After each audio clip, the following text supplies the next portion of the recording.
ওরাও হচ্ছে ভারতের উড়িষ্যা প্রদেশের আদিবাসী সম্প্রদায়। উড়িষ্যা ছাড়াও বিহার, ঝাড়খণ্ড, মধ্যপ্রদেশ, ছত্তিশগড় ও পশ্চিমবঙ্গে এরা ছড়িয়ে ছিটিয়ে আছে। ভারতের বাইরে বাংলাদেশের উত্তর পশ্চিমাঞ্চলে নেপাল ও ভুটানে এদের দেখা যায়। নৃতাত্ত্বিক বিচারে ওরাওরা আদিবাসী অস্ট্রেলীয় জনগোষ্ঠীর উত্তরপুরুষ। এদের গায়ের রং কালো, নাক অনুচ্চ, চুল কালো ও কুঞ্চিত, উচ্চতা মাঝারি। নৃতাত্ত্বিকবিদদের মতে একই অঞ্চলের মুন্ডা, মালপাহাড়ি ও সাঁওতালদের সঙ্গে ওরাওদের ঘনিষ্ঠ জনতাত্ত্বিক সম্পর্ক রয়েছে। ভারতীয় নৃতাত্ত্বিক সোসাইটির মতানুসারে কুরুক জাতি বা ওরাওদের আদিবাস ছিল কোঙ্কণ অঞ্চলে, যেখান থেকে তারা অভিবাসিত হয়ে উত্তর ভারতে চলে আসে।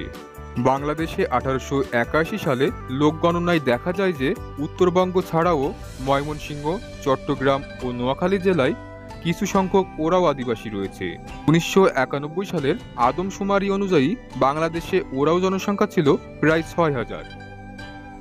ওরাওদের প্রধান উপাস্য শক্তি হল ধার্মেশ। ধার্মেশ এক ও অদ্বিতীয় সর্বশক্তিমান দেবতা। এরা মনে করে এই জগৎ আগে অন্ধকারময় ছিল এবং ঊর্ধ্বে ও নিম্নে ছিল শুধু পানি। ধার্মেশ প্রথমে জলজ ও পরে স্থলজ প্রাণী সৃষ্টি করেন এবং সবশেষে তিনি মাটির পুতুল বানিয়ে সেগুলিতে জীবনদান করে মানুষ সৃষ্টি করেন। এই সর্বশক্তিমান সত্তার অবস্থান সূর্যে, তাই ধর্মীয় প্রায় সব অনুষ্ঠানে এরা সূর্যকে বিশেষভাবে শ্রদ্ধা নিবেদন করে। এছাড়া ওরাও সমাজ নানা দেবতায় বিশ্বাসী। এসব দেবতার প্রতীকী অবস্থান গ্রাম, কৃষি সম্পদ, অরণ্য, মহামারী ইত্যাদি বিষয়কে কেন্দ্র করে। ওরাওদের সমাজ জীবনে সঙ্গীতের একটি বিশাল প্রভাব রয়েছে। বিভিন্ন ব্রত বা উৎসবে মেয়েরা দলবদ্ধভাবে নাচ গান করে।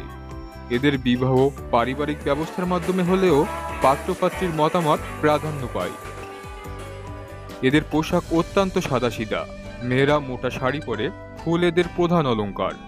নারী পুরুষ উভয় শরীরে উল্কি চিহ্ন ধারণ করে। আগে পুরুষরা নেংটি জাতীয় কাপড় কোমরে জড়িয়ে রাখত, বর্তমানে এরা ধুতি, লুঙ্গি, গামছা পরে। একালের শিক্ষিত সচ্ছল পুরুষরা শার্ট, প্যান্ট বা পাজামা পাঞ্জাবি পরে।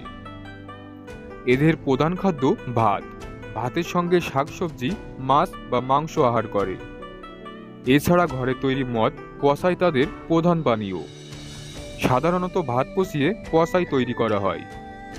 আদিতে এরা ছিল সম্পূর্ণ বনচারী, বর্তমানে পুরোপুরি কৃষিজীবী।